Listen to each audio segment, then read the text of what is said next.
তো আমার নানুর বাড়ি যেহেতু ট্রেন রাস্তার খুবই কাছাকাছি, তাই আজকে চলে যাচ্ছি ট্রেন রাস্তায় হাঁটতে। সাথে দেখবো অনেক অনেক ট্রেন। তো আজকের ব্লগটা কিন্তু অনেকটাই সুন্দর হবে, তো শেষ পর্যন্ত দেখতে থাকো। নানুর বাড়িতে এসে আমার একটাই প্রধান কাজ, সেটা হচ্ছে আশেপাশে কি কি আছে সব ঘুরে দেখবো এবং তোমাদের কাছে ভিডিওর মাধ্যমে শেয়ার করবো। তো এইখান দিয়ে একটা পুকুরের সামনে দিয়ে হাঁটতে হাঁটতে চলে যাচ্ছিলাম রেল রাস্তায়। আমরা চাইলে রাস্তা দিয়েও যেতে পারতাম, কিন্তু রাস্তা দিয়ে গেলে এত সুন্দর প্রকৃতি উপভোগ করতে পারতাম না, তাই আমরা গ্রামের ভিতর দিয়ে যাচ্ছি। প্রতিপথে দেখলাম একটা গাছ থেকে খেজুরের রস সংগ্রহ করা হইতেছে। আজকের বয়সটা চিল্লায় না দিয়ে একটু শান্তভাবেই দিতেছি, কারণ আমার গলাটা একটু ব্যথা করতেছে। তাই কথা বলতে বলতে চলে আসলাম আমরা আমাদের রেল রাস্তায়। তোমরা যেহেতু এতক্ষণ ভিডিওটা দেখতেছো, একটা তো লাইক দিতেই পারো, তো দিয়ে দাও, লাইক দাও। তো এই দিক দিয়ে আমি আমার মামতো বাইরে দইরা রেল লাইনের উপর হাঁটতাছিলাম। হঠাৎই হাত ছুঁইটা যাওয়ায় গেছি উল্টায় পইরা। বলতে গেলে চারপাশের পরিবেশটা কিন্তু আসলে অনেকটা সুন্দর। যেহেতু আস্তে আস্তে বিকাল হয়ে আসতেছে, তাই সূর্য নিচের দিকে নামতেছে নিচের দিকে, আর আমি আস্তে আস্তে উঠতেছি উপরের দিকে। কথাটা কেমন অদ্ভুত না? অদ্ভুত হলেও কোনো সমস্যা নাই, তোমরা ট্রেন দেখতে থাকো। তো এই দিক দিয়ে একটা ট্রেন যাইতেছিল, তো আমরাও ভিডিও ক্যাপচার করে নিলাম। ট্রেন যাওয়ার পর আমার মামতো ভাই চলে গেছে ট্রেনের ওই রাস্তায়, আর আমি ছিলাম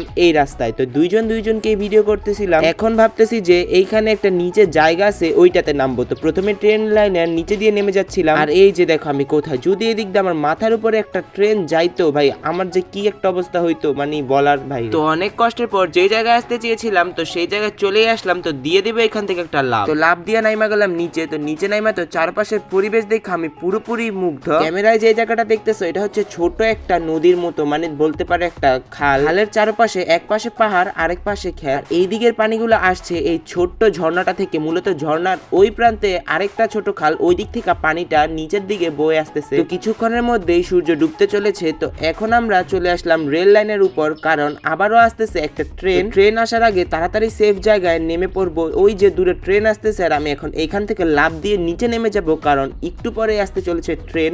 ওই যে দেখো ওই দিক দিয়ে ট্রেনটা আসবে। তো ইতিমধ্যে এই ট্রেনটা চলে এসেছে, আর এই ট্রেনের আওয়াজ কিন্তু অনেকটাই মারাত্মক। এইদিকে ট্রেনটা অনেকটাই বড় ছিল। আমি যেহেতু ভিডিওটা অনেক লম্বা হয়ে যাবে, তাই ট্রেনটা কাট করে দিলাম। সরি, ট্রেনকে কাট করে নাই, ভিডিওটা কাট করে কমিয়ে দিয়েছি। তো আজকের ব্লগটা ছিল এই পর্যন্তই। সবাই লাইক করে দিয়ে যাবা।